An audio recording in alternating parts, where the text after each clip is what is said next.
Welcome, friends, to this third and final day of our three-day event here in Besalu, Spain. Once again, I am very pleased, joyful, and honored to be able to do this service to my master, great master, Hazur Maharaj Baba Sawan Singh. Somebody sent me a little message to share with you. Message was, have you studied algebra? I said, I think I have. I don't know what others. He says, algebra is like our relationships. And that's the punchline. He said, algebra is like relationships. Have you ever wondered what X looks like and Y? X and Y. That's algebra. That means, have you ever noticed what your X is doing and Y?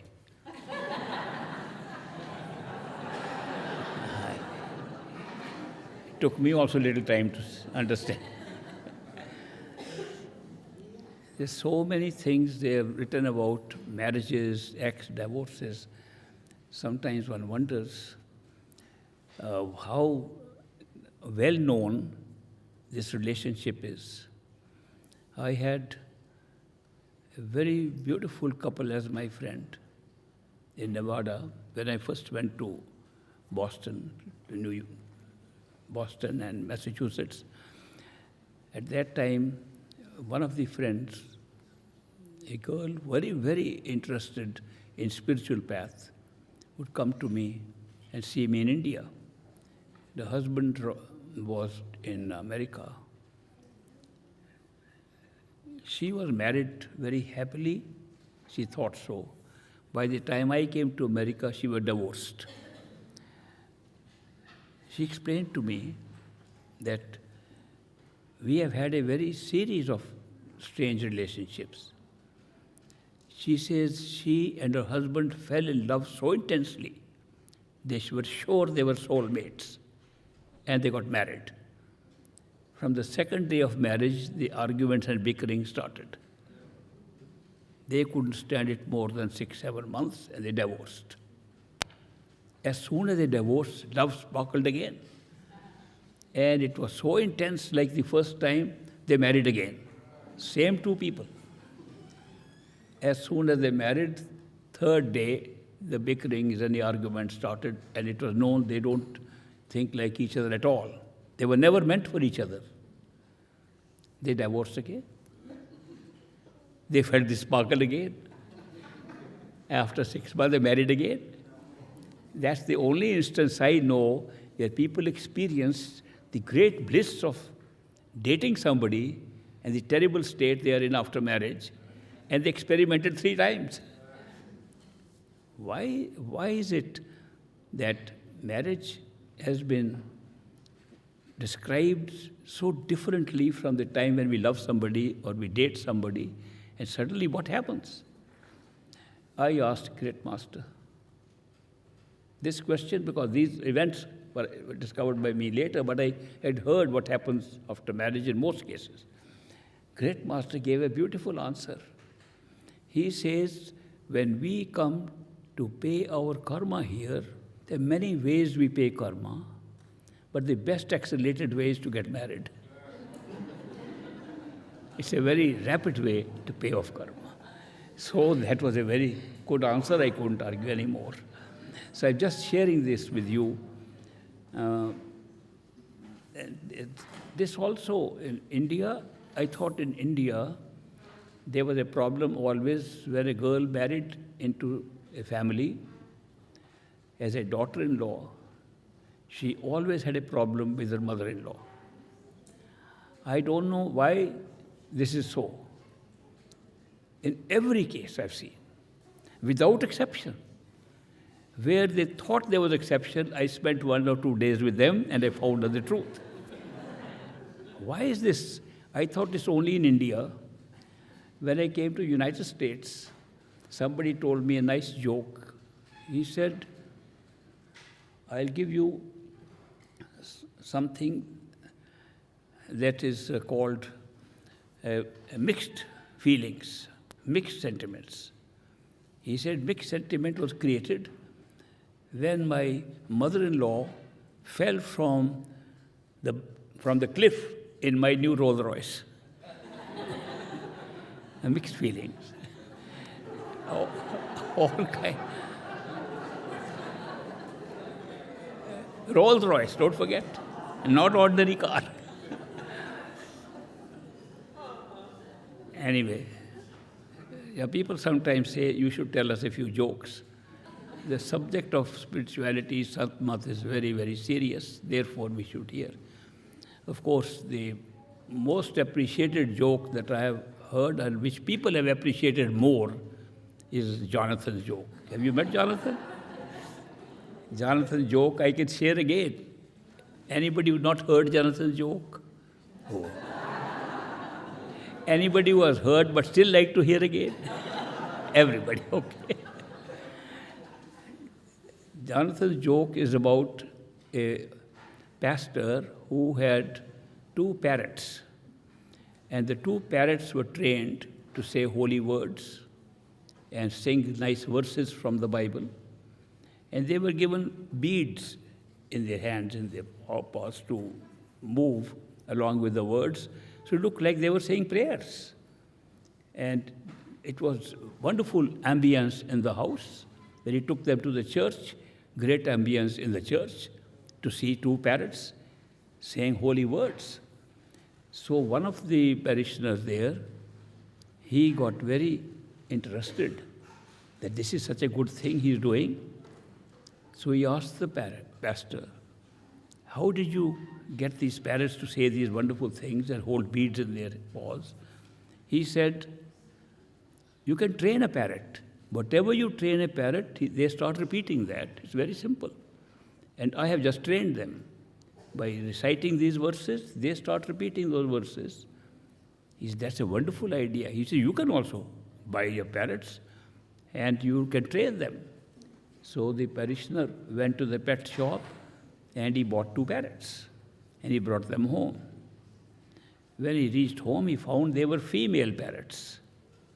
And the female parrots, when he opened the cage, they came out, both of them said, we are hookers, you like to have a good time? He was shocked. What kind of parrots have I got? So he went and complained to the pastor that I got 2 parrots like yours, but they are female parrots and this is what they say. It's a very bad ambience being created in our house. And the pastor said, somebody else must have trained them like that. You can retrain them.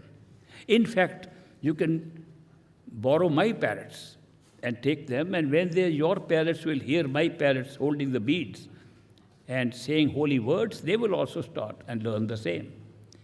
So the parishioner borrowed the 2 parrots of the pastor and took them home, and when he opened the 2 parrots of the pastor and put his own 2 parrots in front, his female parrot said, we are hookers, you want to have a good time? On that, one of the pastor's parrot looks at the other and he says, throw away your beads, our prayers have been answered.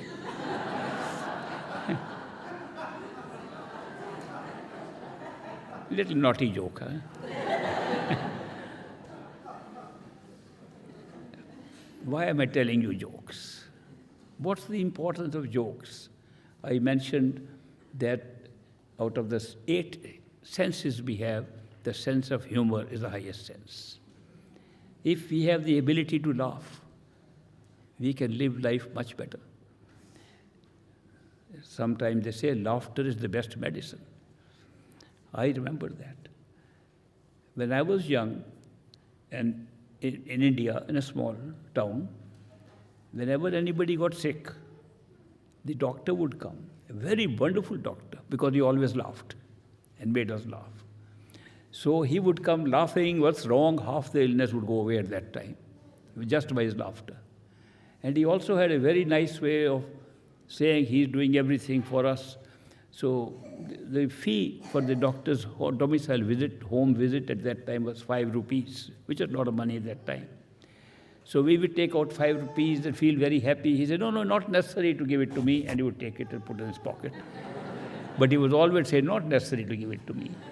Make us more happy. And 5 rupees was gone, but he made us happy as if they are still with us. Sense of humor has that capacity. But sense of humor, actually practiced as a spiritual practice, has to be done from the astral plane, from a plane higher than the physical plane. Because from the astral plane, or from the overlap of the physical and the astral plane, where you first go through meditation, you laugh at the way you took this life so seriously. You laugh that you were taking this world so seriously, taking relationships so seriously, taking material things so seriously, and they were all being made up. They were being created. And that looks so funny that you laugh and get amused. If you don't laugh, at least you start smiling. So that's the time when you feel, yes, being amused with your own situations, with your own life, makes life so much easier. Just comes by simple meditation and having an experience not from this body, but the next astral body of sense perceptions.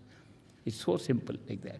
Therefore, even laughter and humor has a place in our spiritual discipline.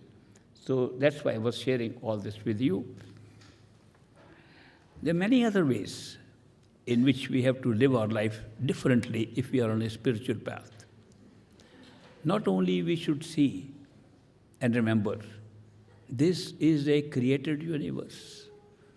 It has been created specifically for a different kind of experience than our own total experience. We have come for a slight variety of experience, very temporarily. This show will end for all of us. The physical show ends very quickly when we die in the physical body. While we are in the physical body, we try to make so many things our own. We try to collect things. My house, my furniture, my TV, my car. We make so many things mine. None of them go with us. They're all left behind. My children, my family, my friends, none of them go with you. All are left behind. Not for a particular person. Everybody, without exception. Masters, highest enlightened people included. And yet, we don't realize this. We collect so much stuff in our life, in our homes. Some of it we never use. Those with a little extra money buy things, they remain packed up in their original packages and not even opened. And people at an age like my age, or even older than me, are making plans for what they will do in the next 20 years. People with serious illnesses, half foot in the grave, are still deciding what their investments will be if they got money. People who are so involved, and we are all involved, in acquiring material things, making new friendships, thinking they will last forever. No friendship, no possession lasts forever. Everything is left behind. If there is something that lasts longer than our life, it is an experience of love for a master who appears and continues to be your friend even after death. That lasts. And that can be checked out while you're still alive here. Not to wait for this belief, but to check right here by pretending to be dead, dying while living, pulling your attention up and seeing what death is like, doing it right now. When we can have that experience, automatically we know everything else will be left behind except the love we have experienced of the Master and his form, which will be with us forever thereafter. It's a great experience, but good to have it right now. What does it do? It makes our life not one of attachments, but one of duties to be performed. That is why in the Hindu tradition it is said, we come here in this life with karma. That means actions, intentions of the past which are creating events for us now, good and bad. And the answer to karma is dharma. Dharma means doing your duty. If we knew that we are doing our duty to pay off karma to our children, to our family, to our friends, to our bosses, to our employees, if we recall this important thing, that dharma, our duty, is a response to our karma, and live like we are performing a duty, but our purpose here is not to correct anything. Purpose is to make use of what we have been given. Make full use of it, but not possess it, not own it. It's yours to use, not to own. If we can just keep this in mind, our life changes. It's a great change of attitude toward life and makes life much simpler and happier. So this is something that should come natural to us if we are on a spiritual path and we realize that we are in a body for a very short time and there is something else that will persist and continue even after we die in this body. And these things we have come here to enjoy, to have a good time, and when it's not too enjoyable, pay off old debts created by our own self. Nobody else created it. People come to me, a very bad karma. Why did I have this karma? I said, you created it. Nobody else did. The law here provides for it, that when you are a conscious unit, living in a form, human form, your intentions and your actions create those karmas, and you have to pay that account. Everybody pays that account. Enlightened people included, masters included, perfect living masters included.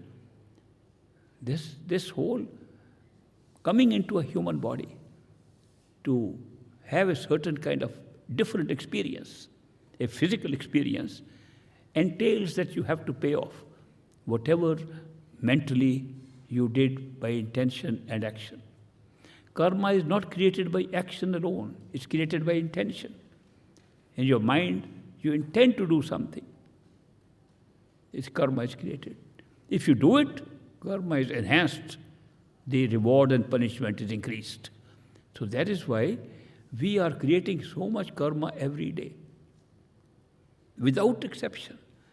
That is why we pay off that karma. There are some ways in which you can pay off karma a little faster. Accelerated payment of karma is sometimes good. People sometimes complained. They came very happily to Great Master, enjoyed his company and his satsang. On the way back, they fell sick. They had an accident. There's some problem. They said, what good was it going to a master if after coming back we had worse time? They did not realize to the blessing they are not going to come again. This accelerated payment of karma. So we have to see the overall picture, what's going on. And Master's special grace comes when he gives us opportunity to pay our karma fast. The second way, which is better, is to live in the will of the Master, will of God, will of the Creator. How do we distinguish between our will? Are there two wills, first of all?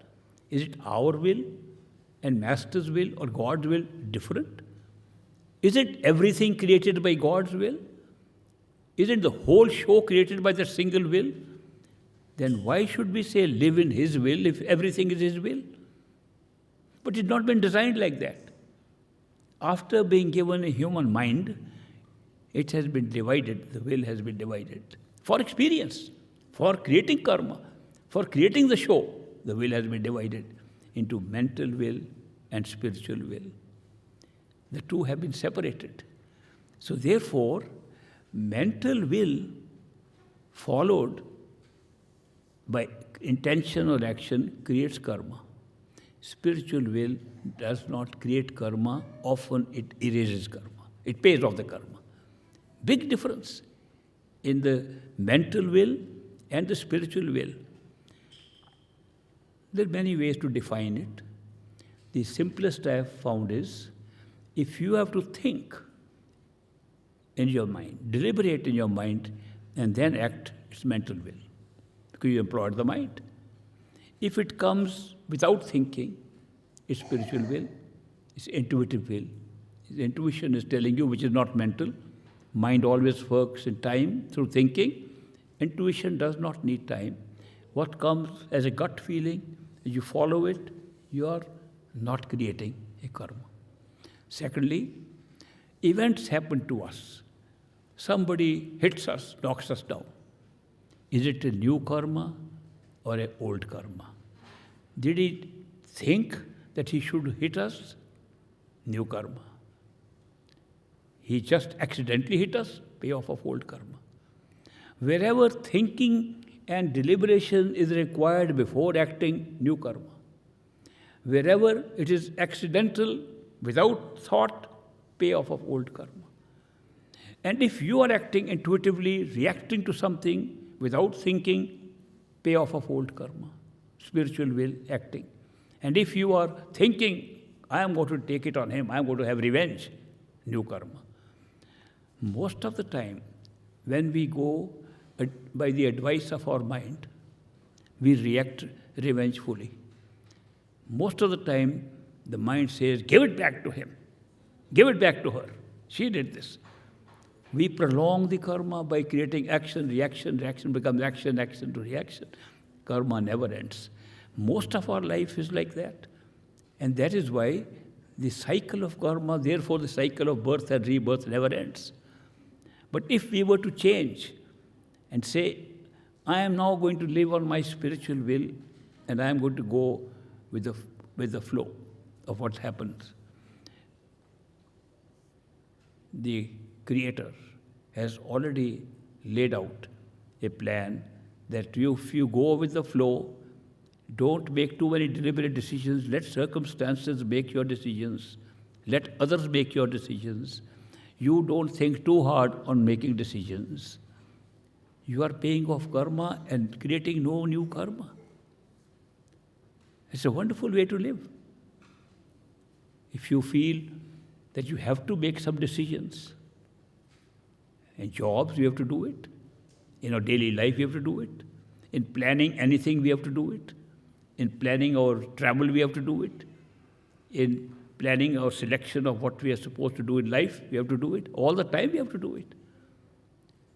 If we have been initiated by a perfect living master, does that help in planning something where we have to think and deliberate?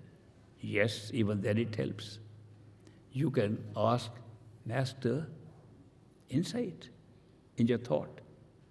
Here are choices, which one is good? He says this one, no karma at all. If there is time enough to seek advice from a living master, take advantage of that. No time, take insight. No time even to do that, gut feeling, follow it. No karma, no new karma. But as we know about karma, that karma doesn't end by living one lifetime free of karma. Even if you live your whole life free of karma, you will still have plenty in your reserve karma, in the Sinchit karma, to have another 1,000 lives. We've created so much karma by our intentions and actions of the past. So one life without karma, living in the flow of things and in the will of God, does not mean that you are getting out of the cycle. To that, there is a beautiful solution. When your time is right and you get initiated by a perfect living master, the first thing he does at the time of initiation, he totally destroys your Sinchit karma. Makes this life the only life where your karma counts. Very big gift. The biggest, so far as the cycle of karma is concerned, the biggest gift that a master destroys the Sinchit karma on initiation. Some people question this statement. Of course, this is a great master statement, and he can show you it is done if you go to the level of karma. Some people said that Sinchit karma has been said to be sometimes destroyed at other levels, astral level or causal level. Those are very rare exceptions to the rule. And some masters have done this whole cancelling of Sinchit karma over 3 levels of consciousness. But great master followed the tradition of his master. Sinchit karma cancelled at the time of initiation in the physical body at physical level. And that is why it was wonderful. Now, great master also, he was great. Why we call him great, greatest? Because he did things so much with compassion and love. It's unbelievable. And I am one of the witnesses to that love.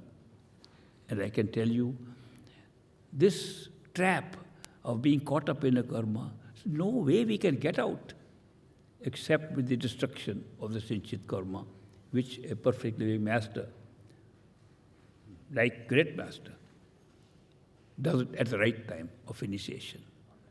So what happens? That your karma is now restricted to what you create here.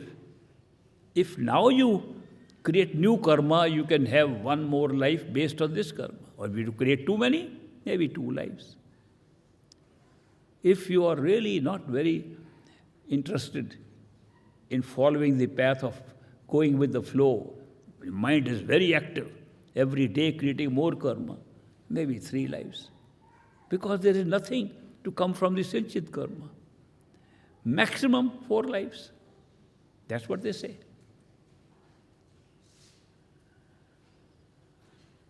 There is a day when my master was giving a discourse. He explained the same thing I just explained to you about how 4 lives are created. It's not for everybody. My dad, who was also his disciple, was not present in that satsang, in that discourse. When he heard from others that great masters had said that maximum is 4 lives, he had a meeting with great master in the evening. He said, Master, is it true that you said in the morning that a person initiated by a perfect living master will have no more than 4 lives? And great master laughed and said, Lekhraj, that was my father's name, Lekhraj, why are you worried? This is your last life. Why are you worried about 4 lives? And my dad said, I am worried because I may need a 5th life. Why are you restricting us to 4? He said, why would you think of 5th life? He said, I have heard some masters come again and again in different forms. And if you are going to come in any form, and that is my 5th life, I don't want to miss the opportunity of coming back. Then great master explained to people, a small group of persons sitting around him in the evening. I happened to be with my dad at that time, so I heard these words from great master. He says, when we say 4 lives, it is not meant for everybody. A person who is initiated by a perfectly living master and follows his instructions as best as he can, not perfectly, as best as he can, this is his last life. No more life. If a person cannot follow his advice and postpones again and again any instructions given to him, he may come for one more life. Only when a person completely goes away, disobeys, and runs, he may have to come with improved situations in the next 2 lives for maybe a 3rd life. Only a person who not only runs away, tries to harm the master, kill the master, assassinate him, crucify him, he may have to come on a 4th life. 4 lives is not for everybody. It's a more rare occurrence than 1st life. 1st life is very common, and that is why sometimes I refer to the marked souls who come to a perfect living master as belonging to different categories. I call them, Master did not call them, I call category A and category B. A category A, who will be taken back home by the same Master, and category B, who will find in due course another Master. If you have just a darshan, look at the face of a Master, you guaranteed category B. Some Master in some future life, not too far away, will initiate you. If you're in category A, the same Master will take you to your true home. And if he has to give you another life, he has to give you another life because of the conditions I've explained. You will find him in the next life, could even be an astral life. In that case, you would be taken by same Master in 1 or 2 lives. And if you are guaranteed to go in the same life, I call category A+. Now I must tell you, I tell you the story of how Great Master was appointed by Baba Jaimal Singh and how clever he was when he got the duty to become a Great Master. He was a very clever master. I'll repeat the story for you. This story has been narrated and is available on YouTube in a satsang given by a man, old man, who lived in his time. I saw him, heard his satsangs also, called Arud Singh. Arud Singh. It is available, it's in Punjabi. So, Arud Singh satsang given in Ambala, probably way back the 40s. In that, he describes how Narayan Singh, a man who was one of the disciples of Baba Jaimal Singh, along with Great Master, how the event took place when Great Master got the duty to become a master, and he was told by his master that you will be the next master. 14 people were present at that time. And Baba Jaimal Singh, simple man, 14 of his disciples sitting in front, all great devoted disciples. And he closed his eyes and opened his eyes and he said, "This may be the last talk I will give you. Now somebody else will carry on this work." Then he said, Swamiji, his master was Swami Seth Shivdayal Singh from Agra. He referred to him as Swamiji. Swamiji has ordered me to ask you, Sawan Singh, to be the next master and continue my work, which I am doing for my master. Great Master got a little surprised. He looked around at 13 other people who he thought were far more qualified to do this job.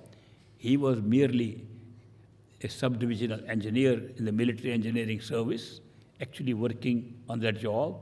Suddenly he's being asked to do this. He said, "Master, forgive me for asking you that I am on a job and I work there. Maybe one of these people, they are more qualified than me to carry on your work. Why don't you ask them?"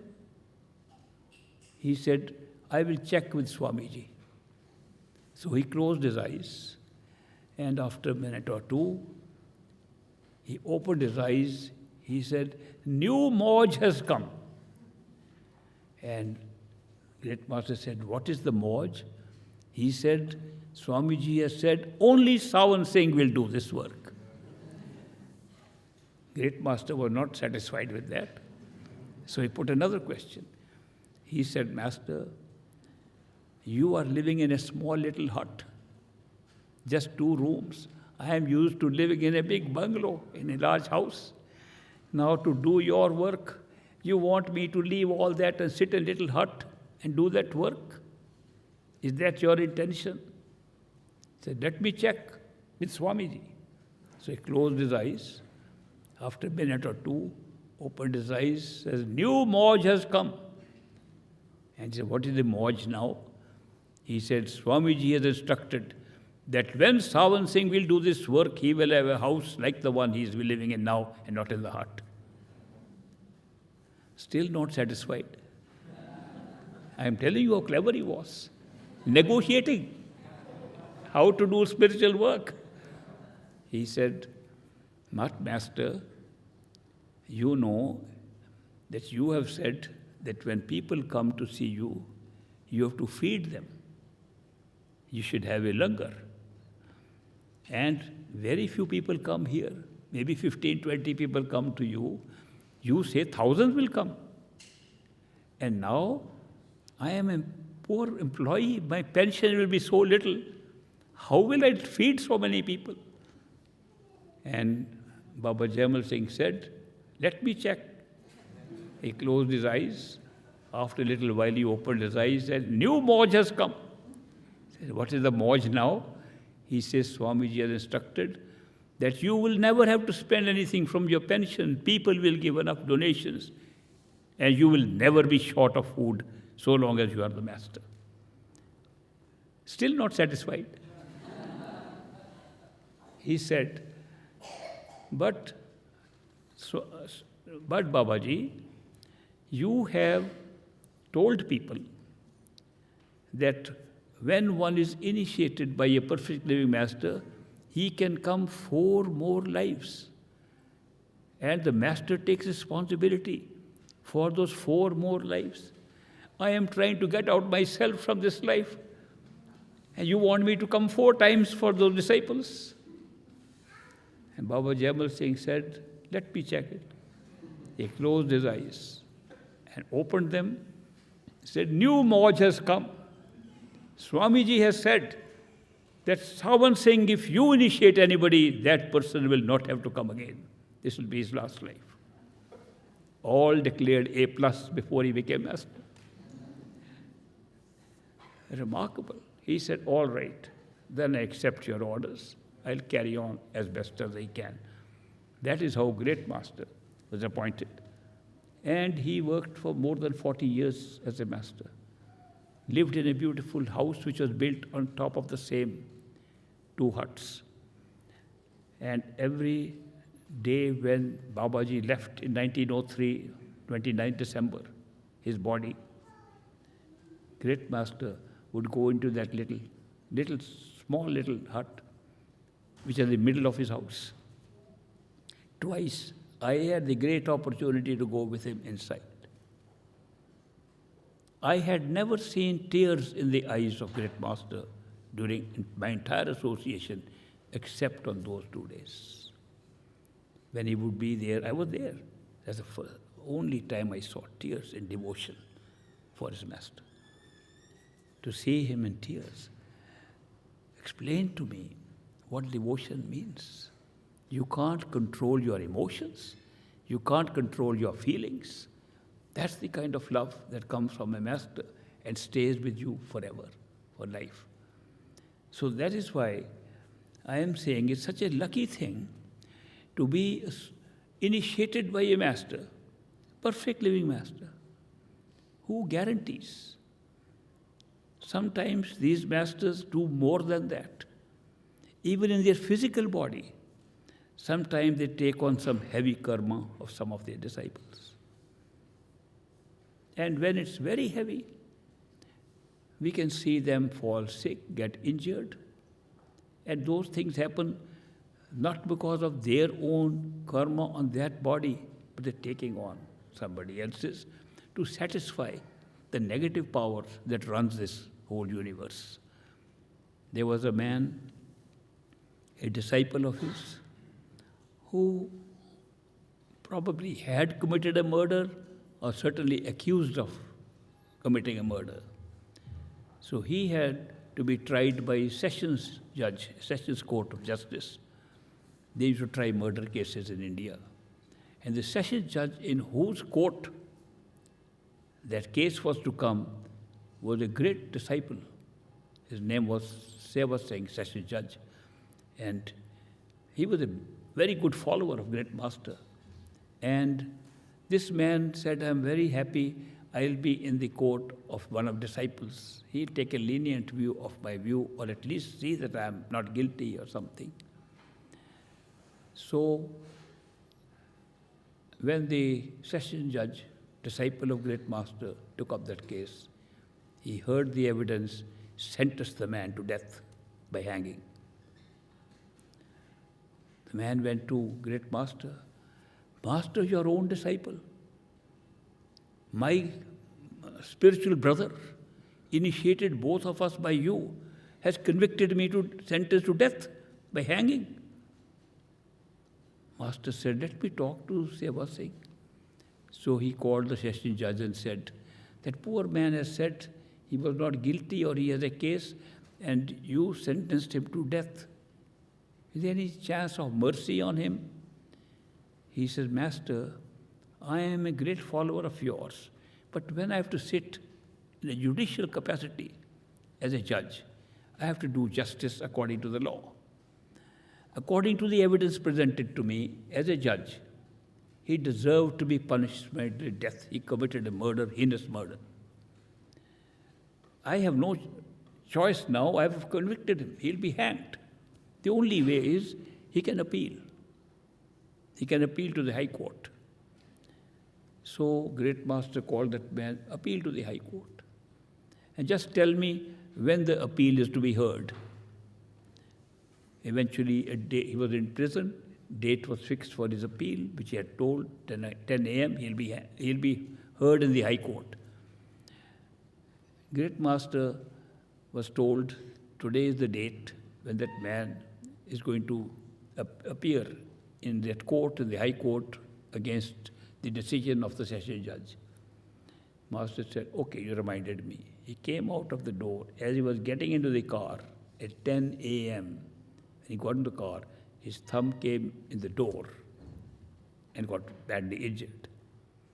And they said, oh, it's badly injured. They put some tincture of something and bandaged it.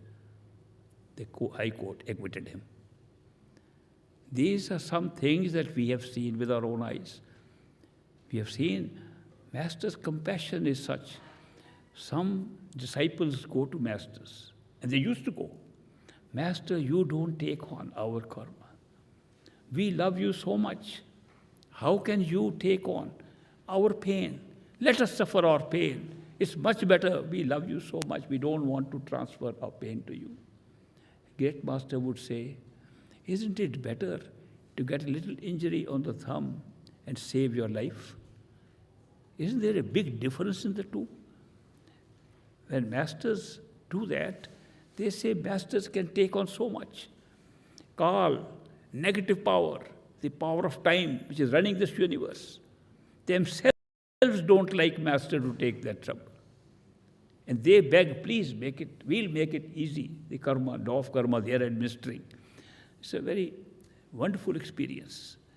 When you see how Masters function here, then you realize what they are made up of. They are made up of love and compassion. 24/7, love and compassion. Every person they meet with love. Every person they see the soul of that person. And they see how troubled that soul is, covered by the mind, covered by the body and senses. And they have so much sympathy, empathy for those people, that there is no end to their generosity in showering grace upon us. All we have to do is keep the cup of attention toward them, period. Think of them all the time. Life will change. Just one step. If you are initiated by a perfect living Master, nothing more is needed to improve your life than every morning thinking of Master, doing meditation as is explained, even for 5 minutes with intense love and devotion, more than enough. If you have full faith, built upon a series of events that have happened in your life, faith does not come easily. Some good things happen, Master did it. I could never imagine this will happen. It happened. Thank you, Master. Did it. I took my car, parking lot was full. Suddenly car pulled out. Thank you, Master. You gave me parking space. Little things add up, keep on increasing our faith in the Master. If 99 good things happen and one bad thing happens, Master is no good, he is not real. No, keep some balance in that also. Thinking of parking lot, I remember a joke I can share with you. This is about an Irish guy. There are some Scottish jokes, Irish jokes, and many other kinds of jokes. But I'll tell you an Irish joke. An Irish man was going to a meeting, a conference. Parking lot was full. He prayed, "Good Lord, please find a parking space for me. If you can find one for me today, I'll give up drinking whiskey and I'll go to Mass every Sunday." Suddenly a car pulled out. He parks. "I found it myself, don't worry, Master."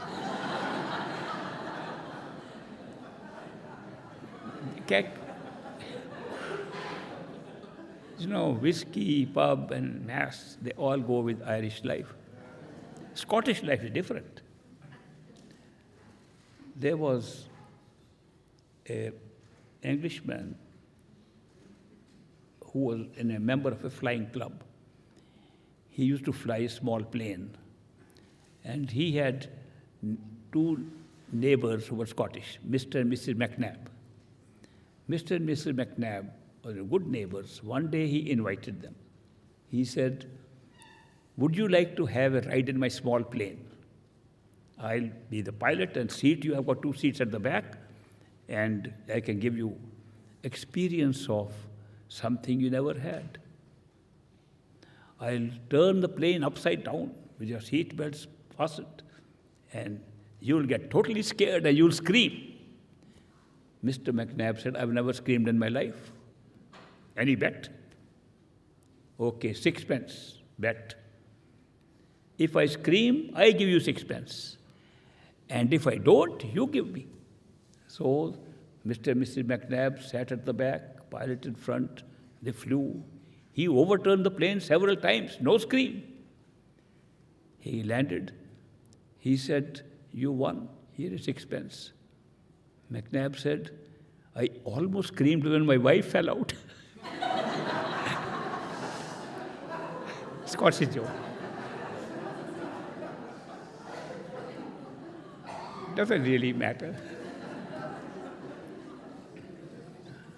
There are all kinds of jokes there.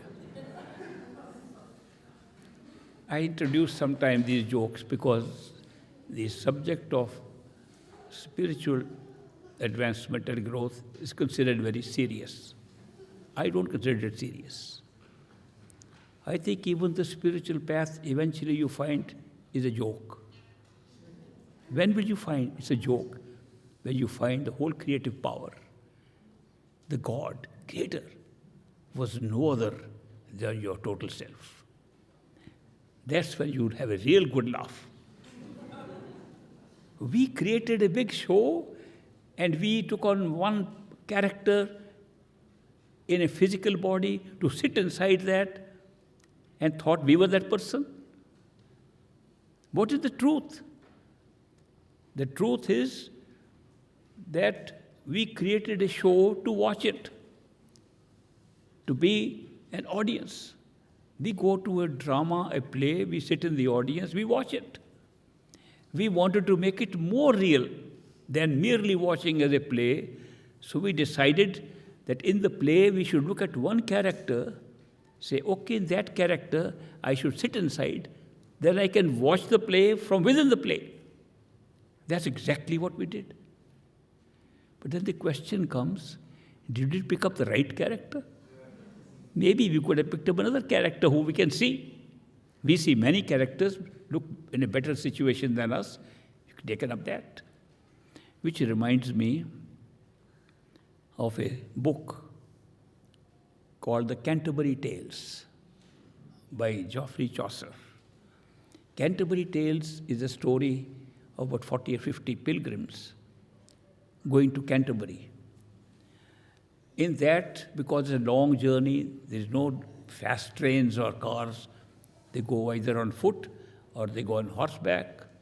So those pilgrims are going slowly. And Chaucer says he was also amongst them. So he also becomes a character in the story. The author, Geoffrey Chaucer, says, I was also with them. That's why I saw those people singing nice songs and whiling away their time, some coming up with poetry, some coming with stories. And all this is recorded in that book. In that book, which is considered a very important book in English literature, in the history of English literature, because they say that is the father of a modern novel. Before that, there was no novel, as we know it today. Because at the first time, a character has been defined differently than his title. Before that, there was once upon a time a king, he was a king. After that, there was a jealous king, a generous king, a bad king, a good king. This characterization of characters came up from that book because there he described, for example, he described an attorney, a lawyer, who was also in the party. He describes him a busier man than him there nos. Nos means never was. A busier man than him there never was, and yet he seemed busier than he was. It almost applies to modern attorneys, modern lawyers. So this is how he characterized. This was the first time. Wife of Bath. Bath is a town in England. And then he talks about the wife of Bath. Husbands at Kirk, she had 5.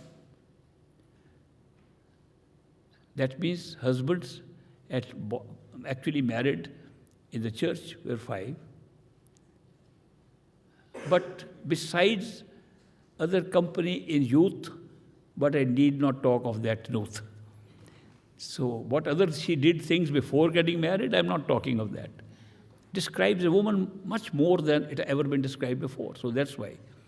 Now, in that book, it says, during that journey, the other characters ask Chaucer, Chaucer, you are a great author. You are a great poet. He's written all the poetry. You're a great poet. You're a great storyteller. Come, give us some nice poem. And Chaucer says, but I don't know any poetry. The author of the whole book as a character says, I don't know any poetry. Upon which they criticize him. No, we know you know. Tell us. And he comes up with a poem which is the worst doggerel rhyme in the whole book. And all the characters criticize him for that. Horrible, we never expected that from you.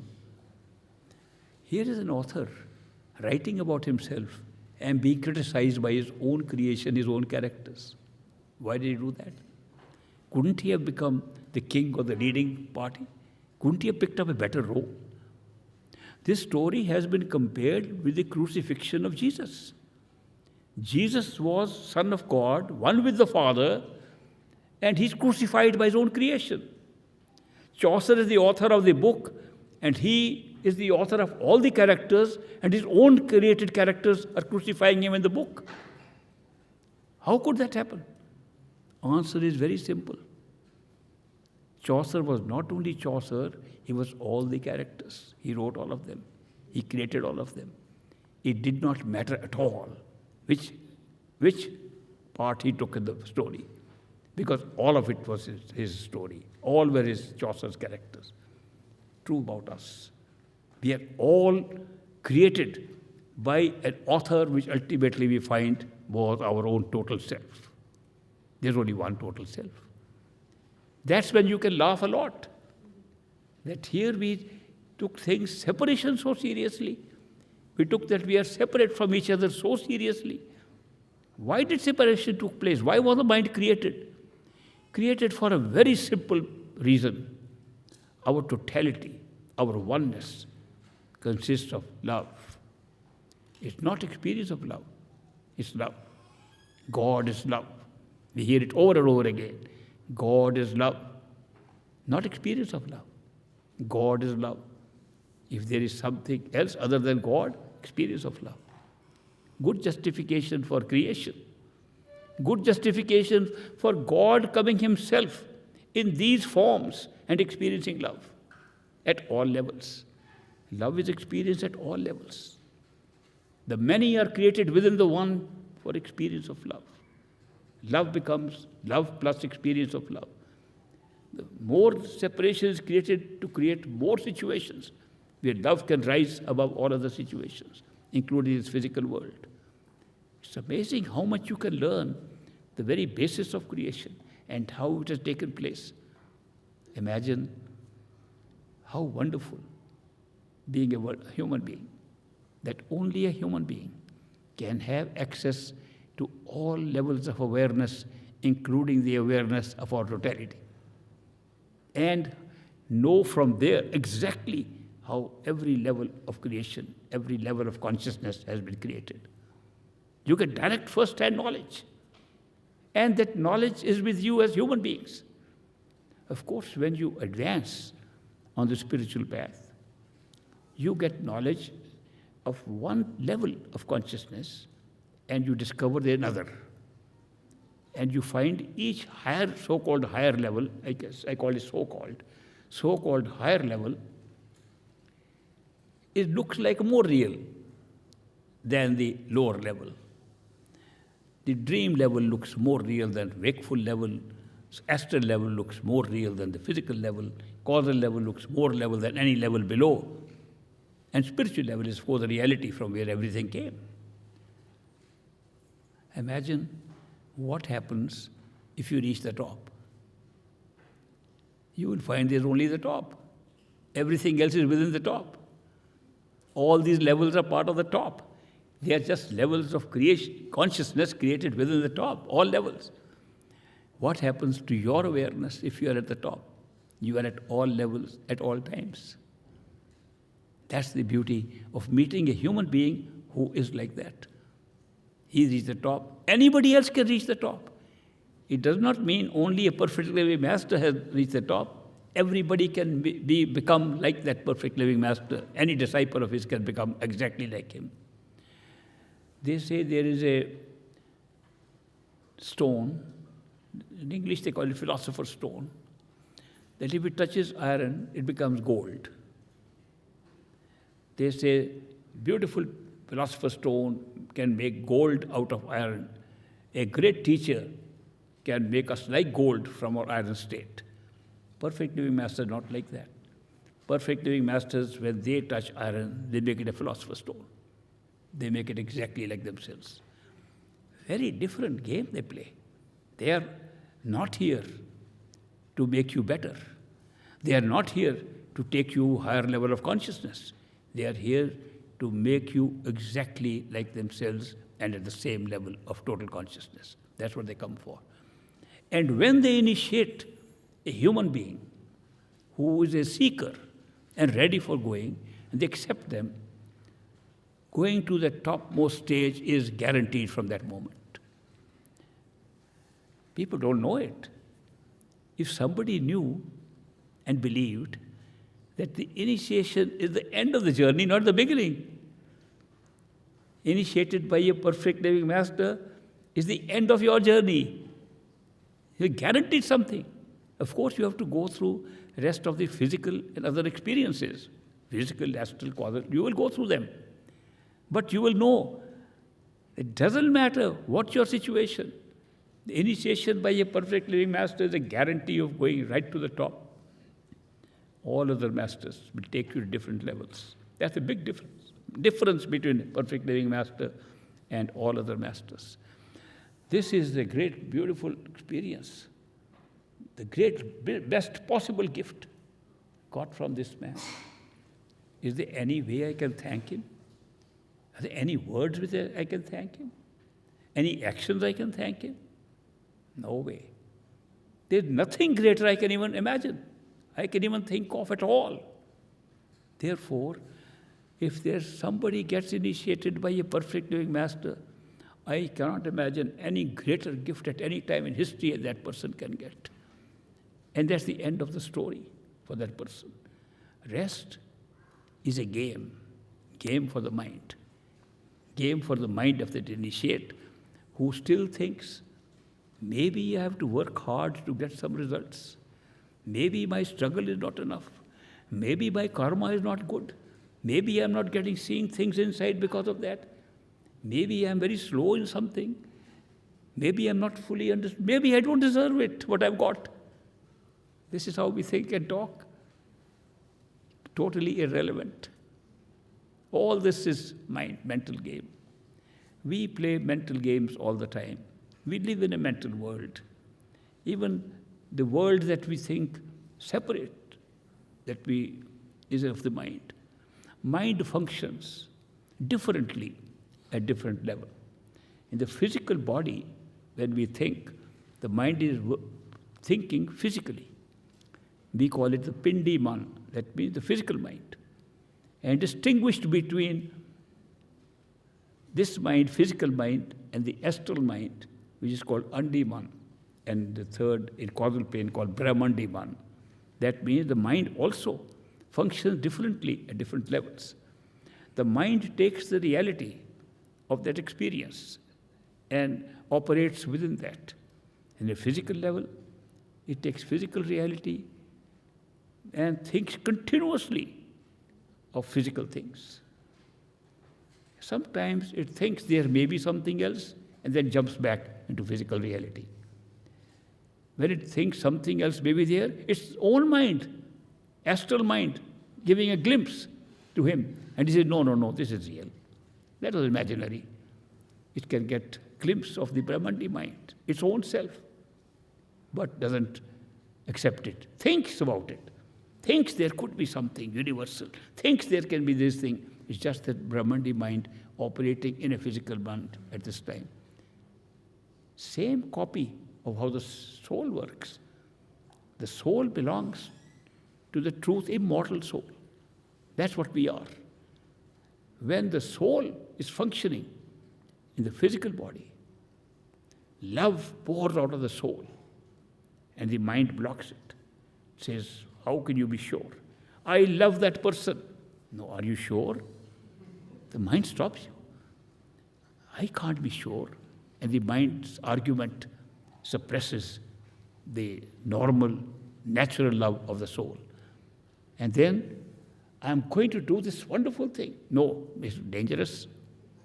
Physical mind interferes with the soul's love, intuition, beauty, joy by thinking. Andi mind does the same thing at that level. Brahmandi mind does the same thing. We have no one to fight with except our own mind at all three levels. We are not fighting with people. When we have an argument with a person, we are having an argument because what our mind is thinking should be arguable. It's not somebody else. We are creating so much stuff in ourselves, thinking it's coming from outside. When we are angry at somebody, do you know who we are hurting? Ourselves. Not that person. We are angry. We are losing our balance. We are losing our power of concentrating attention. Attention expands during anger. It makes even meditation more difficult. We are hurting ourselves. And yet we think by showing anger, we are hurting somebody else. Same thing with other feelings that we have. Mind operates in a strange way and tries to put the blame on anybody else, tries to put the blame any time. Sometimes it knows it's not that person's blame. Looks like it's good at this time to blame him. Good like we get out of it. How does the mind work? And so the mind operates differently at all these three levels. Soul, unfortunately, at this time, came for a very short period of an experience. Of course, short period was in short time. It is one moment, timeless moment in which the soul came.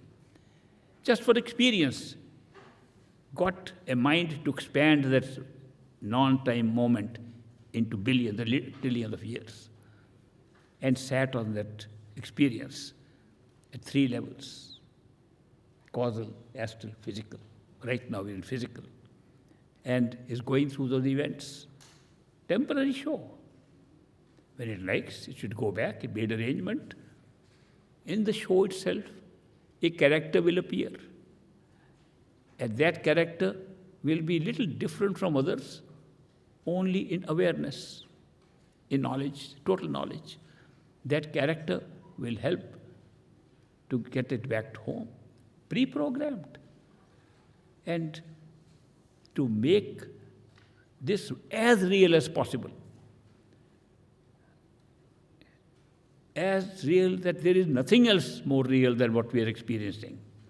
To make that, we do not even recognize our own plan. We do not recognize the human being that has appeared because of our own plan. That's come to, we deliberately decided. And that's why we took any form of any character, so long as this end was there in it. It was very good programming that we took up a character in the midst of so many. And sometimes we changed characters also. And took several lifetimes and made ourselves different characters, connected with the only same character. What was common when we are dreaming? What is the same thing that we are awake? What's the same thing that we are in another body? What's the same thing that's in the next body or previous body? One thing has not changed at all, the self. It's the same self experiencing it. Have you ever noticed that when you dream, who is dreaming? You or somebody else? Always you. Which you? The self that is thinking now, this body is the self. Same self it is in the dream, watching other things. Same self in the astral plane, flying around into different galaxies. Same self going into the causal plane and seeing, I picked up this DVD. Same self that become the soul, same self that become totality. That's the beauty, that we are the same self at all times, and that's the only reality, the self. Everything is created, including the manyness of our true home, Sachkhand, including the different souls that have been created, are all creations of a single self. And we are that self at all times. Now, this persistence, that the self never changes, creation around it, experiences around the self change. That's beautiful. It's a connection. It is never broken. You can be anywhere, in any situation, the self will still be the same. Therefore, if you want to find the reality, no other thing is required, nothing else is required except to find the self. Self-realization is the ultimate thing. And what a great boon, I explained yesterday, that we should have something being emitted from the self, a sound. Sound here, at least it looks like a sound here, power as we go along. But since the same power, the same radiation which creates all creation is also happening here, and it happens to be looking like a sound, so wonderful that by listening to sound you are pulled to your own self.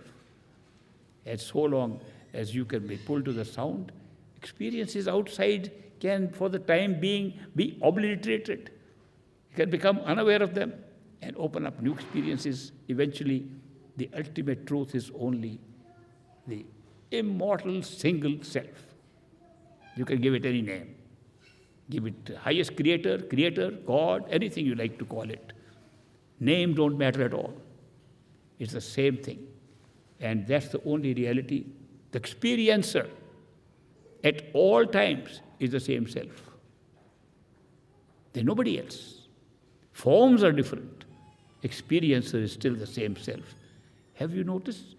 Any experience that comes to you is to yourself. Nobody else. You are the only one experiences around you. All others are experience. You are the experiencer. Only one experiencer at all times, even now. All others are separate, created around you. You are the only experiencer. That truth is so wonderful to experience at the top. And perfect living masters give us this opportunity as ordinary human beings. Only thing happening to us is seeking intensely, very intensely, seeking that very truth What is the truth? I want to see it myself. I want to experience it myself. And when you reach that level, above the Brahmand, above the causal plane, the word experience disappears. Here we are saying we want to experience our true home, and there will be no word experience after that, because experience is a mental concept. Experience itself is a mental thing. What your state of being is not necessarily experience. It's a state of being who you are. You can't call it experience. Experience is generated around who you are. And that after Parabrahm, the soul discovers its state of being and eventually discovers it's only one. Word one is not applicable at all. When I say one, automatically people think one amongst many. If there was only one, the word one would never have come. We have no language at all to describe that state. Nobody has ever described it. It's impossible. I don't know any language in which you can describe it. And yet it is realizable, that state. Yogis could not even describe the higher levels like the causal level. Then they asked, what is it like? Is it like this sky? Is it like us? Is it like this? Nethi, nethi, nethi, not this, not this, not this. That's a description of that place. And even word nethi will not apply if you go beyond the mind. This is all mental, all created by the mind right here. So I am so happy to congratulate all of you that you are very lucky to be born at this time and place, to be present at this point in history when this opportunity has been given, that if you are a seeker of the ultimate, you can get the ultimate. If you are a seeker of something less, you will get that too. But this is the opportunity for getting the ultimate. If you are interested, supposing you are not interested, don't bother about it. Some friends have come to me. They say, this nonsense we don't like to hear from you. Tell us some other stories. Jokes. Jonathan's joke. Or any joke. That's much better than you're telling us that there are some things, other consciousness levels and so on. All made up. I said, enjoy your life. Have a good time. And I am also having a good time. I'm not having a bad time here. I've not run into the forest to meditate there. I've not left this world. I married, I have children. I had a good life. I'm still having a very good life. I meet so many friends. I get so much love couldn't even imagine I could ever get. I'm overwhelmed by the love I receive from all of you.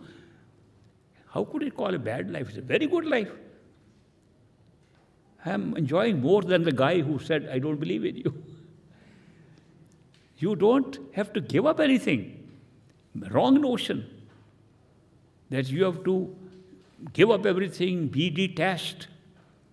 And detachment will only give you spirituality. I am attached to all of you. My spirituality not become less. No, the detachment cannot be practiced. I've said many times, detachment is not possible. People try to practice detachment, they get more attached with whatever they're trying to practice detachment from. I give an example. I went to the United States and liked a dish called pizza. Not only pizza, Old Shakey's Pizza. That used to be the brand at that time. I said, wow, wonderful. Not only the pizza tasted good, the name tasted good. Old Shakey's Pizza. And after some time, I realized I am getting attached to it. I said, no, that's not good for my spiritual health. So I should now practice detachment. I closed my eyes. No more Shakey's Pizza. More pizzas came in front of me. The harder I tried, the more pizzas would come. It's natural. When you try to forget something, you're trying something which is more remembered at that time. If you practice detachment, you get more attached to whatever you're trying to practice detachment from. The only way to achieve detachment is a new attachment, which works. I tell you seriously, Pizza Hut came, I forgot old Shakey's. But it was still a pizza. Didn't help me too much. How does it help us as followers of the spiritual path? It helps us because the love of a master can be so pulling that love can make us detached to everybody. We'll still love everybody. Love is a very powerful thing. If you have true love for anybody, you seem to love everybody you see. It's so wonderful. When I say love, I'm not talking of any infatuation or just a little attraction or a sexual attraction, not those things. I'm talking of when you feel love which overrides all these smaller things. When you have that feeling, you feel you love everybody. When you are pulled by love of Master, it's so powerful, you love everybody around you. And when you have an inner experience and discover they are all created by the same source, you will automatically love everybody. How can you hate anybody when they're part of you, part of yourself? You're hating yourself. If you believe in the Master, He created everything, you hate somebody, you're hating your Master. When these concepts, these ideas come up even to the mind, they help us to live a much better, healthier, happier life. I'm sharing these things with you because I love you all. I can't help it. And therefore, I hope these talks we have had, these conversations that we have had in the past few days will be helpful to you in your own spiritual growth, in your own spiritual travels to your true home. We will have Prashad. You know what is Prashad? Is Prashad ready? Yes. Prashad is blessed food. It can be anything blessed. Blessing of a food item or anything else is useful because when we use that, we think of who gave it to us. And we connect in our mind with that association, when it was given, who gave it, and so on.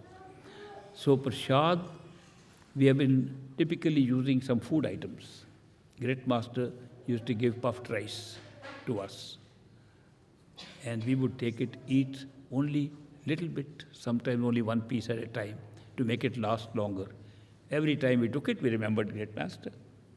So that was a wonderful way that an external thing is triggering our remembrance and love for our Master. That's the purpose of Prashad. My dad believed it's not necessarily something to eat. Master would come to our house, dining table, it had 8 chairs. Great Master would sit on one. Next time, he said, this chair is Prashad, put a new chair. All 8 chairs became Prashad. No matter where we sat, we were having Prashad. Prashad is only an association with the event that happened there. It should not be taken in place of medicine, for example. I'm saying this because I know in India, several people have told me, my daughter was very sick, I gave her a little Prashad. No, give her aspirin or whatever is required, Tylenol. Whatever doctor says, give according to the rules of this nature of this world. Prashad is to remember. Of course, if you are ill, you're taking your medicine and also taking Prashad, you think of Master, it's helpful. But Prashad is not curing the illness. That is why it's good to remember that Prashad is meant for remembering your Master and continuing that feeling of love that you have and not get too distracted. If you are distracted, Prashad will bring you back your attention to the Master. So now our hosts here have decided to distribute Prashad. I'm very happy for that.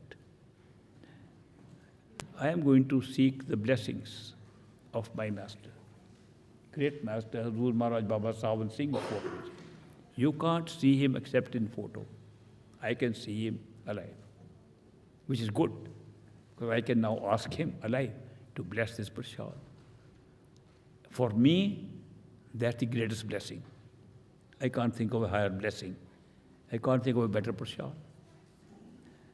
There's a friend of ours, very old man in Hawaii. He writes to me, old disciple, and he said, send to me some of Great Master's prasad, you were his disciple.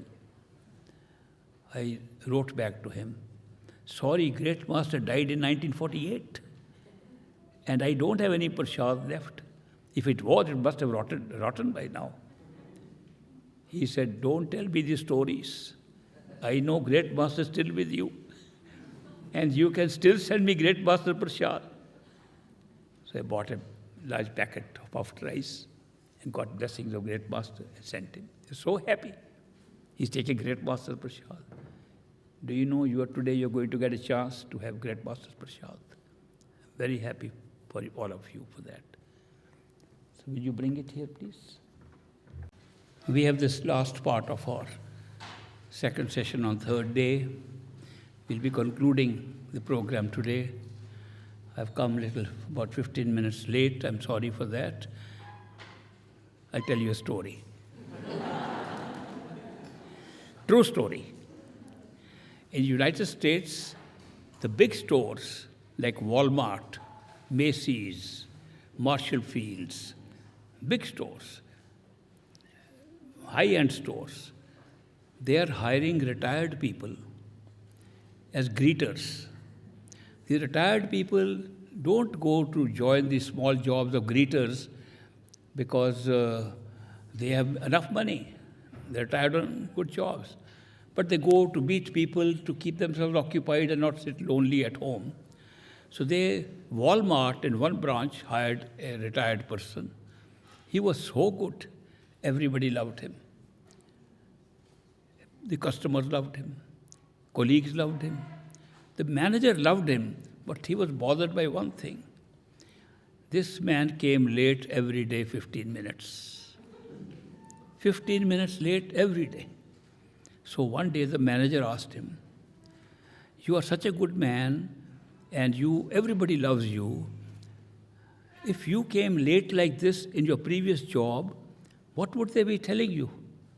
And he put his head down. He said, they would be saying, good morning, Admiral, do you want your coffee now? So when I get late, I use the Admiral story.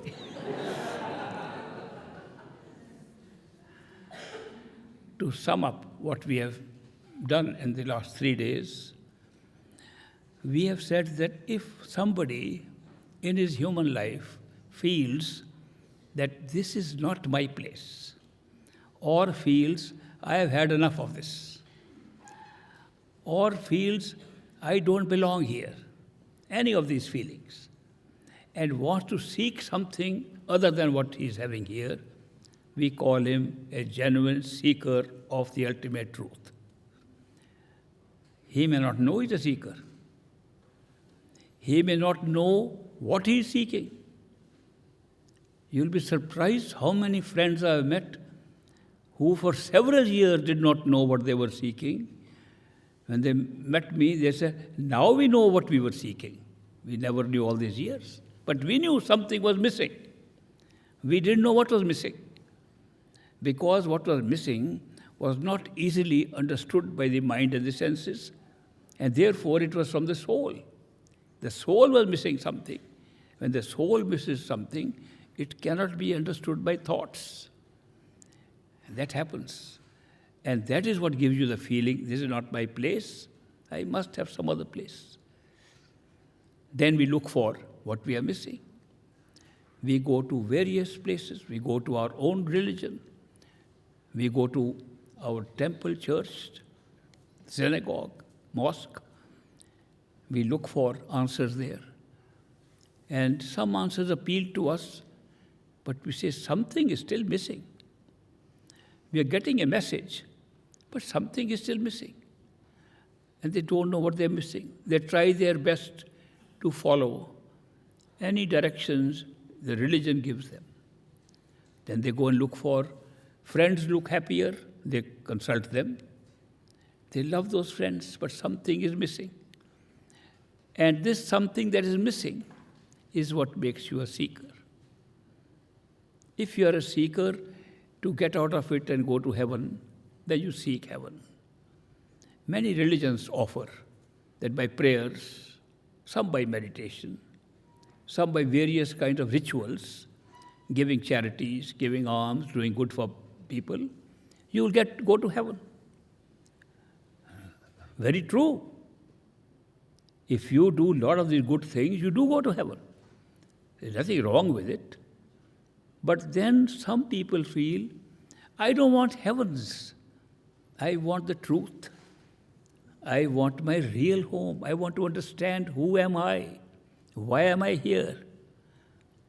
When those kind of seekings come to search for the self and to search for the ultimate truth, then gradually at some point in our life, after we have been to teachers, masters, priests,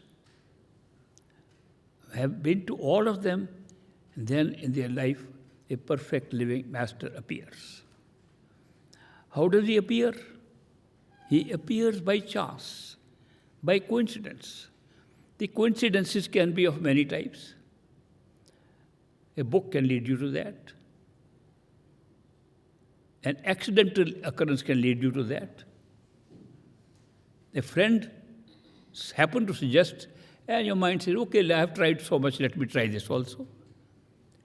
Something happens, a series of events or few events that lead you to a person who looks as normal as you are.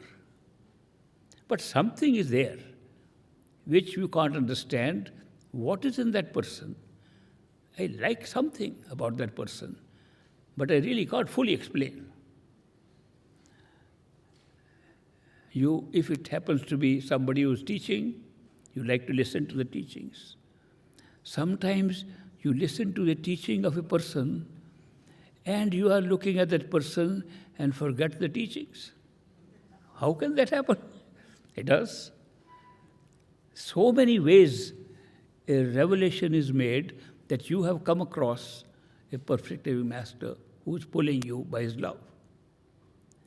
A perfect living master does nothing else but says, I have come for this soul. Soul is ready, is seeking, I'll take that soul back by love. Finished.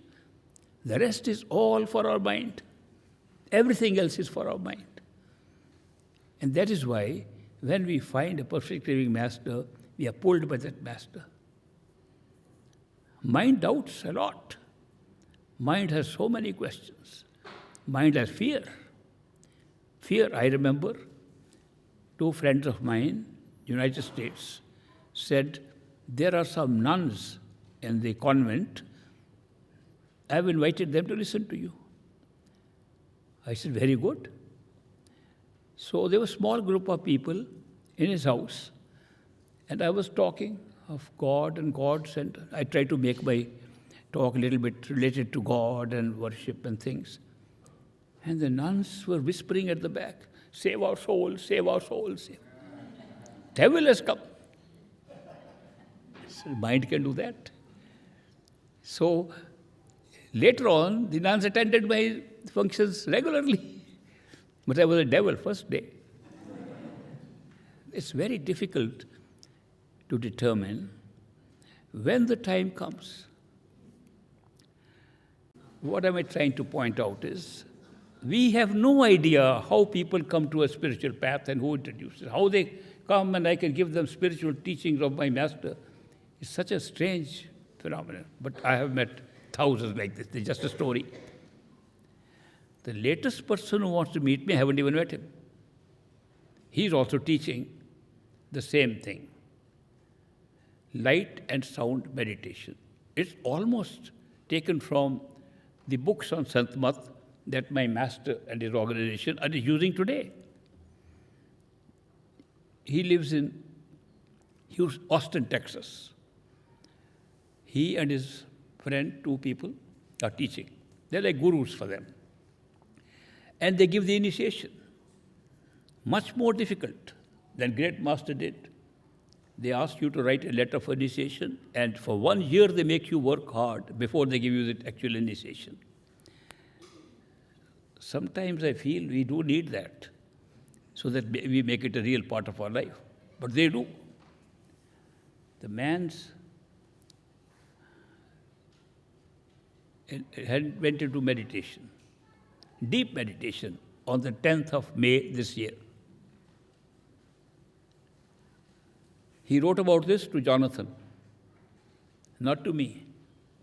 I got a mail when I was in Colorado in May, doing an IMR, intensive meditation retreat, and I got a mail from this man. I saw you in my meditation, I want to come and see you. I told Jonathan, he can come when I am in Chicago or I am somewhere else. Again, taking it as casually as I did first time, not realizing what's going on. He wrote to Jonathan what his experience was. He said he was meditating, deep meditation. And a man appeared and came close to him, looked deeply into his eyes, and said, "I know who you are." That's all the man said. "I know who you are." He never knew the man. No idea at all who it was. So he said, "It's a very strange experience. I've never seen a man, and he comes into my meditation. I have no idea." 2 days later, a coincidence happens that somebody says, "Have you heard of Ishwar Puri? He gives similar teachings like you are giving." He said, "No." "You have his picture?" "No, we have his YouTube." "Can you show me?" He saw, that's the man who came. He came, this man. That's why he wrote to me, "I have to come to you immediately," he said, "to see you." He wrote to Jonathan, "I want to find out. What did he mean by saying that he knows me?" Question is, how could such a man come to me without knowing me at all? How could he come and he's going to discuss great master teaching with me? I know it. How is it possible? I'm telling you just examples, a few examples, and I can give you many more, of how people go through coincidences, strange coincidences sometimes, like these ones. And then they come to me and learn about perfect living master, like great master teachings. So that is what happens to us in our life. When that happens, a perfect living master at that stage always comes, even though you have had many masters in the past and many teachers in the past. This perfect living master's job is just to take you back home. He not come for anything else. He appears in the same form that you are, the human form, appears in the same status more or less that you are, and becomes a friend.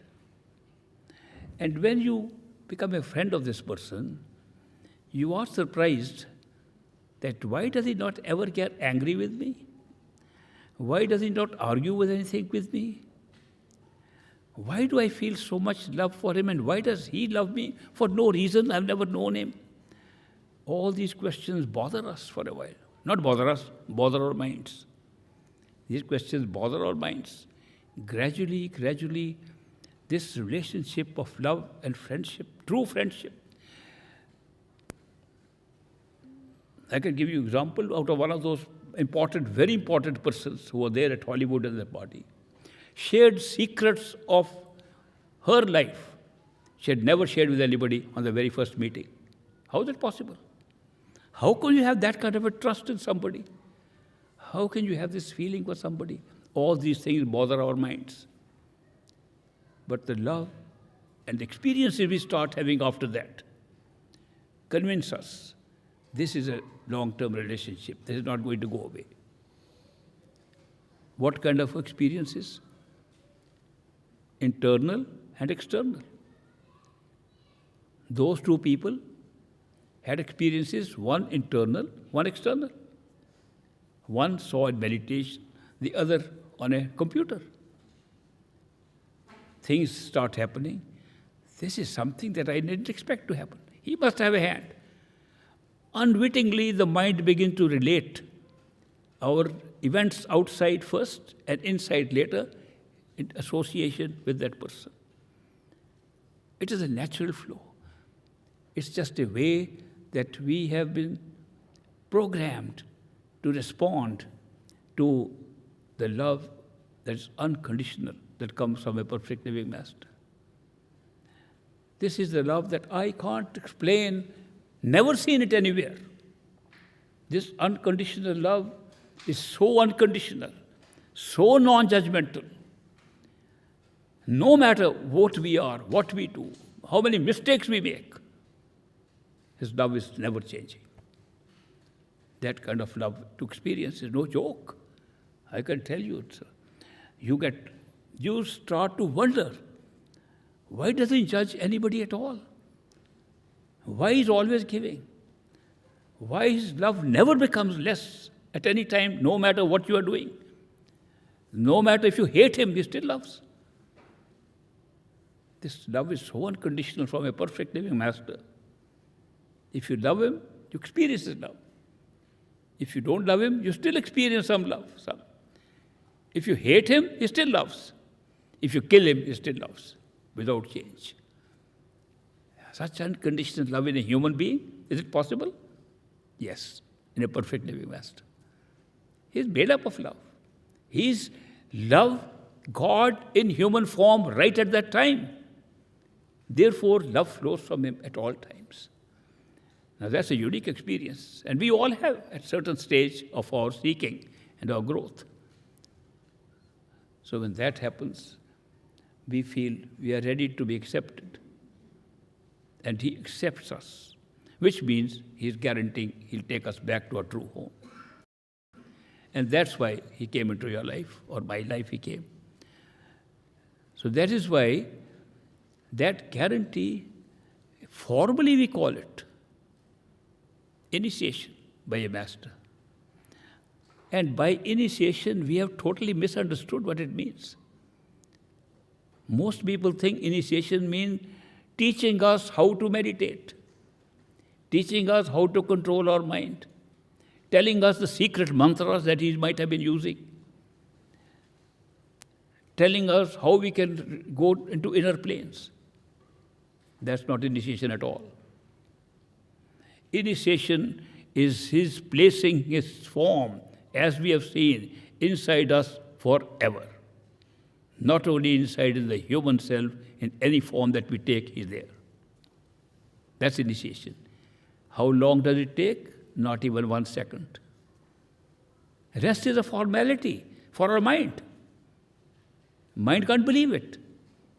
And this system of meditating, working up, is really to verify what initiation means. It's a verification of initiation. So that is why when He accepts, it's a done deal. I told you the story of the man who came from a village in a month-long journey.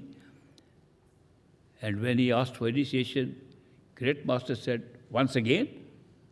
And he had seen him for the first time. And then Great Master quickly added, you were initiated before when you left from your village. Oh, formality, you'll get it tomorrow. Clear case. Once you're initiated, your job is done. Master's job begins. Actually, we think his job begins, it's also ended.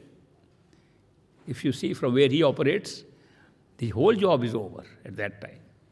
But we, living in time-space, living in a physical world, work our way through in association with the rest of the things we are doing out of our karma.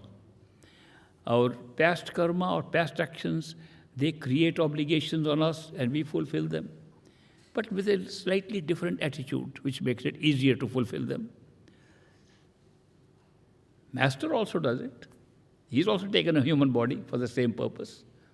So it's nice friendship that goes on.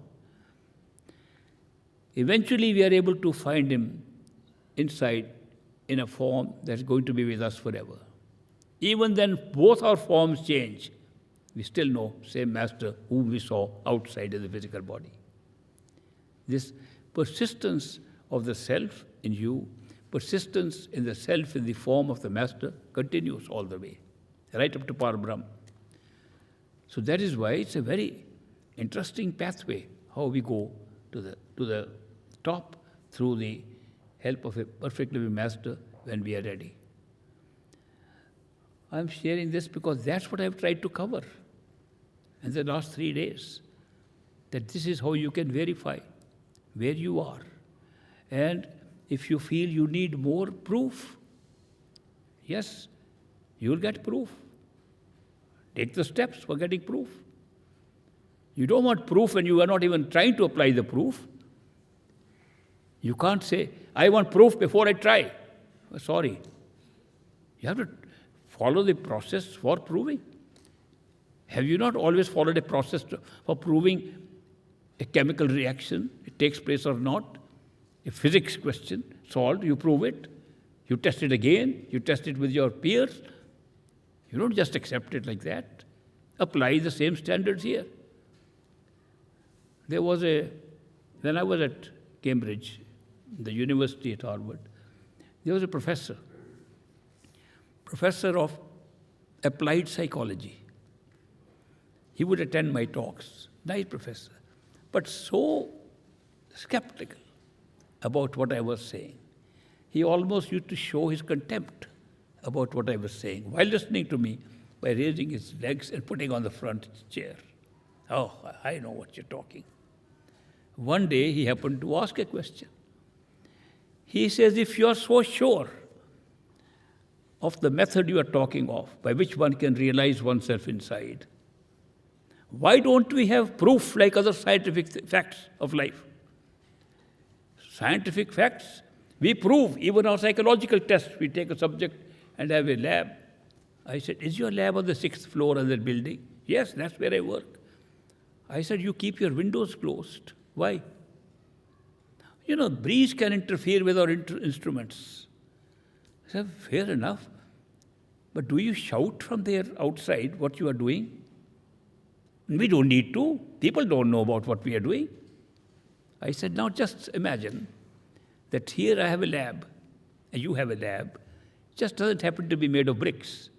It happens to be made of our head. We keep our windows of the eyes closed. We don't want to see outside. And we keep our mouth shut. Other people can't understand what we are doing. Tell me the difference. Why don't you think that an experimentation done in this lab would be as valuable as experimentation done in this? No, it has to be empirical evidence, which means evidence that other scientists can be told. You never tell what you're having. Oh, it's a one-on-one experience. I said, not so. Read all the books. So many books, there are more books written on spiritual experiences than on the scientific experiment you are doing.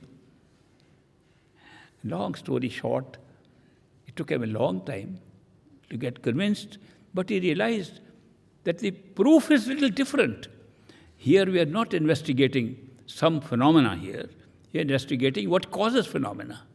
And therefore, you have to go to a different lab, and they have to work somewhere else. This is why people say, give me proof. Okay, I want to ask you one thing. When you go to sleep, you may have dreams or no dreams. You wake up in the morning.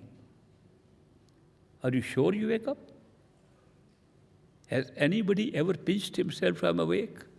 Has anybody called neighbors to say, am I awake? What proof do you need when you wake up? We all wake up. Supposing 10 people came and said, you are still sleeping, we'll say, no, we know we are awake.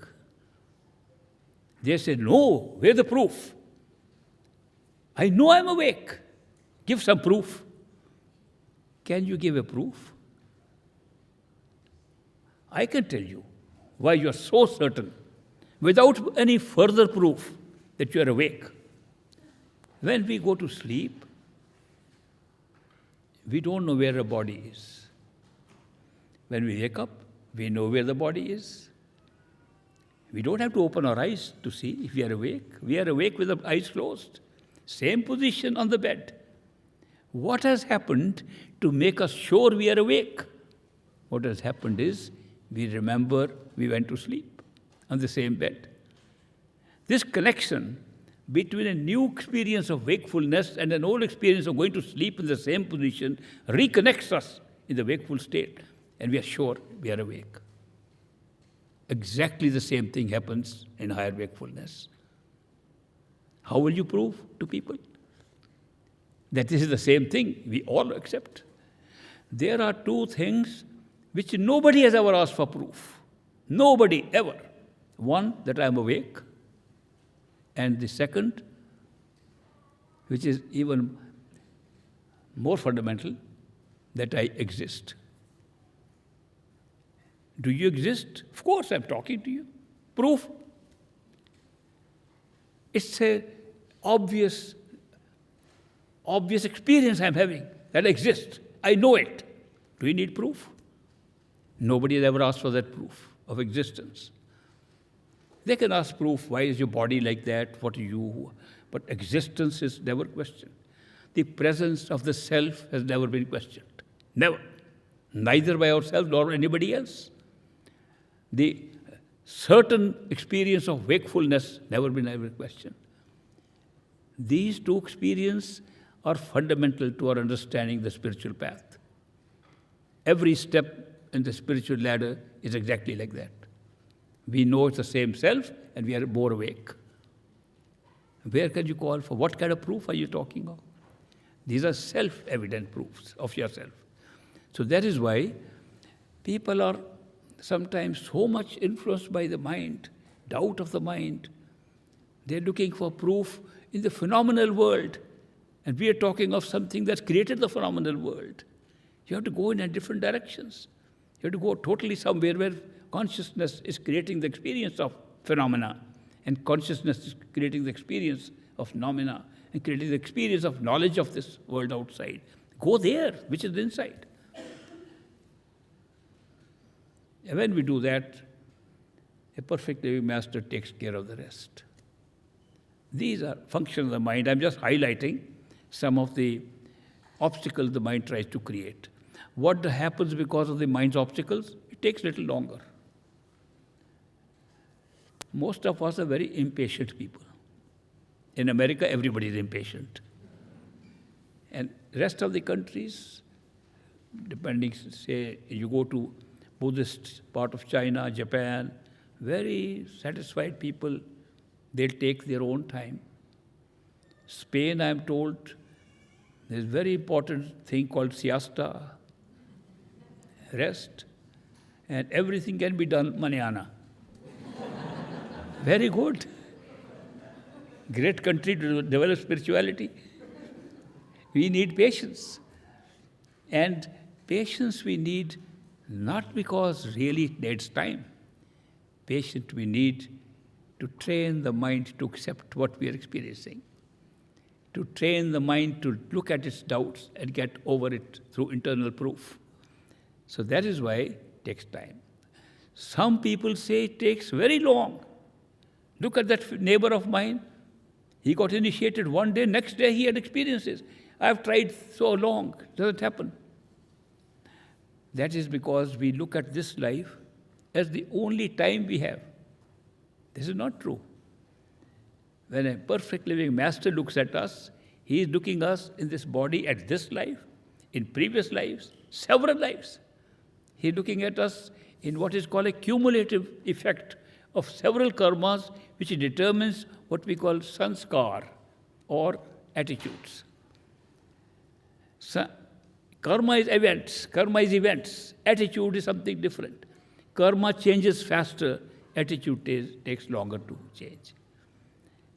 Attitude is affected by our sinchit karma, collected karma. That is why it's so different. Attitude changes much faster after initiation by a perfect living master because he's taking care of the sinchit karma. And we don't even realize how we can feel a change. They're all very simple things if you go and check them out. They're all within us to be checked out. So that is why it doesn't matter somebody has done a lot of work in the past. People say, I have been trying hard to hear the sound, I can't hear it. My son just born, he's hearing sound all the time. That other person, first day he heard good sound. That man, even before initiation, he was hearing the sound. I said, none of them are hearing the sound before initiation. They were initiated in a life, in a body you are not seeing. Previous life. This is done, this process of spiritual growth and reaching a point where you are ready to go back in the same life is preceded by several lives. Preparation takes place over much longer time than we realize. Not a matter of few months. People say, I waited for 3 months, nothing has happened. What about 3 million years that you waited earlier? What about the 3 million years that your mind was working and keeping you busy here? You don't know anything about it. You don't believe it? Go inside to the causal plane and go have a look, telling you the truth. You can find out for yourself. People don't realize how verifiable this whole teaching is by practice. I'll tell you a story. When things become very serious, I feel like telling a story. How I learnt it. There was a professor of very difficult scientific subject. Exploration of the future in space and technology to do that. Tough subject. He would talk of the new concept of space-time and so on. And when he would find the audience going to sleep, which was very often, he would tell a story. Once when he saw half the audience going to sleep in his technical, he paused. He said, you know, yesterday a young boy asked me, why are these fire engines painted red? I didn't know what to say. This professor is telling. I said, maybe they are red because red is the color of fire. That's why they are red. Maybe red is a signal we already know is a warning. When we are going on the road, red sign means stop. Green means go. Maybe it's red. I tried to answer as best as I could. The young boy said, no, sir, it's not that. Fire engines are red. Fire engines are red because they have 4 wheels and 8 men. 4 and 8 makes 12. 12 inches is a ruler. But a ruler is Queen Elizabeth also. And Queen Elizabeth was the name of a big ship. And the ship was sailing and rushing.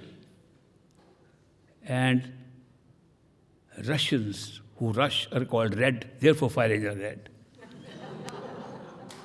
Everybody was awake. And he continued his technical talk. It's just a small little example how we wake up to a small story. Or go to sleep, deep subjects. Anyway, it was not such a big thing. So, I'm going to tell a little story. Once upon a time, that's the best part. Always easy to remember. Once upon a time, there was a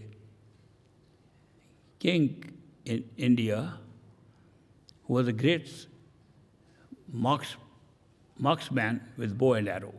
Many of you may have heard the story before. He was a great marksman in a state we call Gwalior. I've been to that state. The palace of that state is up on a hill. And when you come back on track to go up, you can see the balcony of the palace. This king was so good in using the bow and arrow that he could hit the target with one eye. Of course, it always done one eye. But if there was something laying on the ground, he could hit the arrow up and would come down and hit the target. Absolute champion.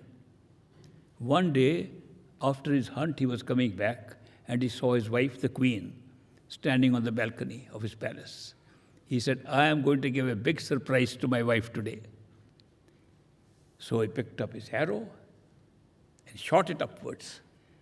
And when the arrow came, the big ornament that was shining on her forehead, it hit the ornament, took it down. Wife didn't even feel it. So smooth. Then he goes up, says, honey, dear, you used to wear this ornament. Where is that? She says, oh, might have fallen. Look, my arrow is in that. I skillfully did it. Wife said casually, well, by practice one can do anything. He felt so mad, so angry. I have done such a wonderful, unusual feat. And she said, anybody can do with practice. As kings were very cruel in those days when such things happened. She said, this is no good, my wife. And guards, take her away and throw her away to the forest. Let the animals eat her up. So the woman was taken into the forest and left there, according to the king's commands. Soon animals came around, a new animal has come amongst us. They didn't know who it was. And a she-elephant was giving birth to a baby elephant at that time. There was a little river, stream nearby, and this lady saw the birth of that baby elephant. She loved that sight and took the baby elephant after it was born, bathed it in that stream, and played with it like this, like a doll, and placed it at the feet of the mother elephant. Mother elephant looked very pleased. So this woman kept on doing it every day.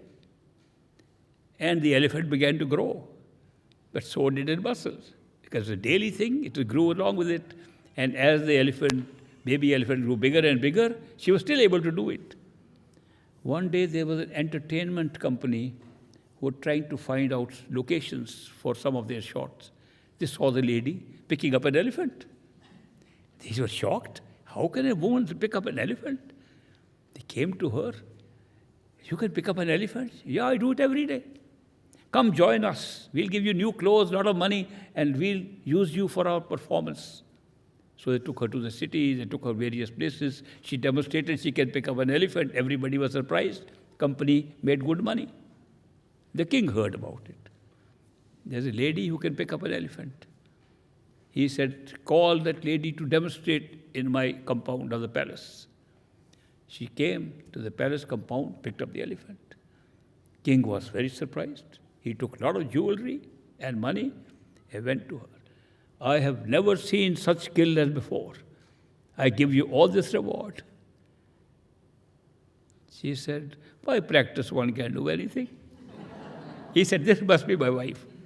Took her back as the queen. The story is only to point out those words, by practice one can do anything. It applies to our meditational practice as much as it applies to the lifting of the elephant or anything else. By practice you can do anything. Therefore, practice regularly if you are interested in verifying what you got. Every day. Some people are worried about how much time we give to meditation. Many people are worried because most of the masters have said, give 1/10 of your time to meditation, 1/10 of your income as tithes, and so on. So 1/10 is common. 1/10 of 24 hours is 2.5 hours. So they say meditate 2.5 hours.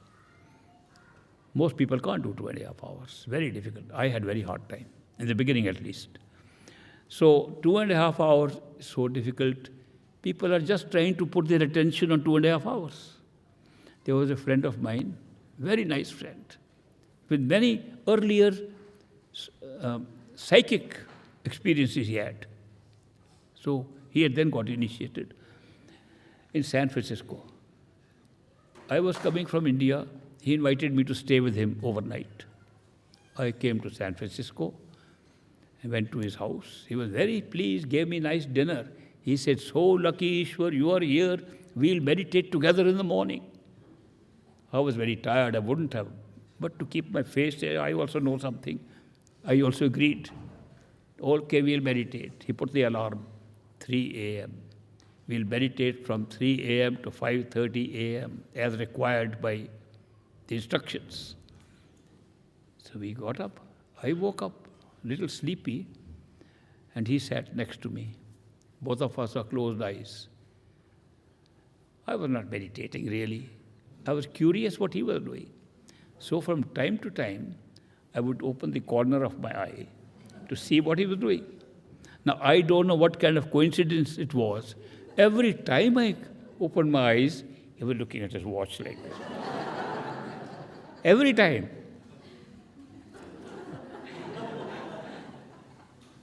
After 2.5 hours spent with great difficulty, got up. What a wonderful meditation we had, he told me. I said, it was wonderful. Your meditation was excellent on your watch. I said, I noticed. And I know why you were doing it. Because when you're meditating and you don't like to meditate, time flies so slowly that when you think 2.5 hours have passed, it happens to be 10 minutes. So you have to look again and again, when will 2.5 hours finish? Look at the frustration that you're carrying by meditation. Imagine something that is going to give us great experiences is giving us frustration, because we are more conscious of the time, less conscious of the purpose for which we are putting meditation, to draw the attention within. Therefore, when I say regular practice, based on the elephant story, when I say regular practice, it means quality meditation, without regard to time. Place yourself, remember your master, remember when you saw him, remember how you felt, remember if you experienced anything which looked like unconditional love. Remember all these things and meditate. 5 minutes is enough. It looked like 1 hour when you see the watch. If you really have that experience of that kind, you meditate for 5 minutes, look at the watch, 1 hour will have passed. Otherwise, when you don't meditate like that, you say 1 hour has passed, 5 minutes. It's the opposite. That is why meditated high-quality meditation, at least 5 minutes in the morning, when you get up, it affects the whole day, I can tell you. And 5 minutes at night before you sleep, it affects your whole night. You can wake up in the middle, you still be doing either repetition, or you're remembering master, or getting dreams of master. So that is why it's more important to be regular and practicing high-quality meditation. Quality is not in time. Quality can be in a short time, and it can do more than 2.5 hours. 8 hours cannot do, but 5 minutes can do, if done with love and devotion and remembrance of the master. I hope I've shared a lot of stuff with you, and I would like to very much thank Xavier Casanovas and his wife, Cindy, and so many helpers who came, especially one girl, Gabrielle, who came from Germany to help. That was, of course, a tit for tat, because Shabi also went to Germany to help her when we had a program there. So they're just making it quits, right? Yeah, she's here. But I want to thank all of you who helped in the organization of this event, that I could meet so many of you and have such good feelings when I met you. And thank you very much. We may get a chance to see again. Outside sometimes, inside always. Thank you. All blessings to you. Go home safely. And I carry good Great Master's blessings with you.